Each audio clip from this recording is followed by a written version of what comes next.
पंढरपूर पासून अवघ्या 15 मिनिटांच्या अंतरावर पंढरपूर करकंब रस्त्यावर धोत्रेज ग्रँड प्रायव्हेट लिमिटेड घेऊन आले आहेत पंचतारांकित सुविधांनी युक्त हॉटेल ग्रँड। तसेच पुण्या मुंबईच्या धर्तीवर सर्व सुविधांनी युक्त hotel Shriyash restaurant, veg non veg permit room bar, प्रशिक्षित कुक व होस्टिंग सेवा हॉटेल ग्रँड मध्ये उपलब्ध आहेत। 50 एसी रूम्स, 3500 स्क्वेअर फुटाचा सुसज्ज बकवेट हॉल, भव्य एसी सूट्स, टेरेस गार्डन, भव्य लॉन आणि चेंजिंग रूम सहित स्विमिंग टँक, प्रशस्त पार्किंगची सुविधा। पंढरपूर नजीक असलेल्या हॉटेल ग्रँड या सुसज्ज आणि पंचतारांकित सुविधांनी युक्त hotel grand, hotel Shriyas restaurant, veg non veg permit room बार, पंढरपूर करकंब रोड। संपर्क 02186 24 22 45।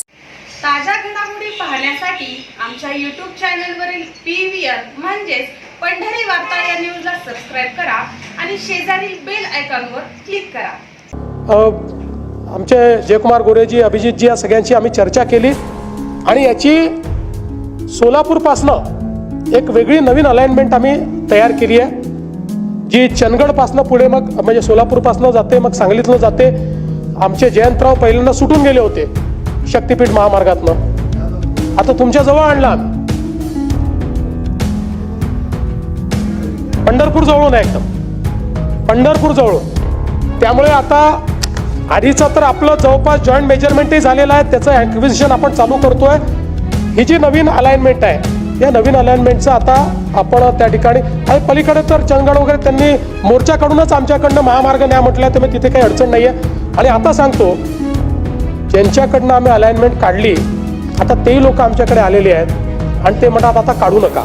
राज्याचे मुख्यमंत्री देवेंद्र फडणवीस यांचा ड्रीम प्रोजेक्ट असलेल्या शक्तीपीठ महामार्गास सोलापूर व कोल्हापूर जिल्ह्यातील काही शेतकऱ्यांनी विरोध केल्यानंतर या महामार्गाची अलाइनमेंट बदलून हा महामार्ग पुढे माढा तालुक्यातून वळवून पंढरपूर तालुक्यातील करकंब परिसर तसेच माळशिरस तालुक्यातून पुढे माण तालुक्यात पुढे नेण्याचा निर्णय झाला। यासाठी माढा विधानसभा मतदारसंघाचे आमदार अभिजित पाटील यांचेही समर्थन मिळालं आणि आता शक्तीपीठ महामार्गाच्या भूसंपादनाचं कामही लवकरच सुरू होणार आहे। मात्र माळशिरस तालुक्यातील अनेक गावातून हा शक्तीपीठ महामार्ग जाणार असतानाच या तालुक्यातील अनेक शेतकरी याला विरोध करण्यासाठी आता पुढे येऊ लागलेत। नुकतेच निमगाव मगराचे येथे आमदार रोहित पवार, आमदार उत्तम जानकर यांच्या प्रमुख उपस्थितीत शक्तीपीठ महामार्गाच्या विरोधात एका मेळाव्याचं आयोजनही करण्यात आलं होतं। तर याच पार्श्वभूमीवर माढा लोकसभा मतदारसंघाचे खासदार धैर्यशील मोहिते पाटील यांनी रविवारी 17 मे 2026 रोजी अकलूज येथे शेतकऱ्यांची महत्वपूर्ण बैठक आयोजित केली आहे। सायंकाळी 7:30 वाजता होणाऱ्या बैठकीकडे लक्ष लागले।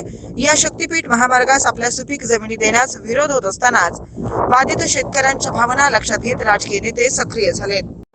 निमगाव येथे झालेल्या बैठकीत आमदार उत्तम जानकर यांनी बाधित होणाऱ्या शेतकऱ्यांच्या समर्थनार्थ भूमिका घेतल्यानंतर मोहिते पाटील यांच्या भूमिकेकडेही लोकांचं लक्ष लागलं होतं आणि यातूनच आज अकलूज येथे माजी उपमुख्यमंत्री विजयसिंह मोहिते पाटील यांच्या अध्यक्षतेखाली व खासदार धैर्यशील मोहिते पाटील, माजी आमदार रणजितसिंह मोहिते पाटील यांच्या प्रमुख उपस्थितीत शक्तीपीठ महामार्गाबाबत बैठकीचं आयोजन करण्यात आलंय।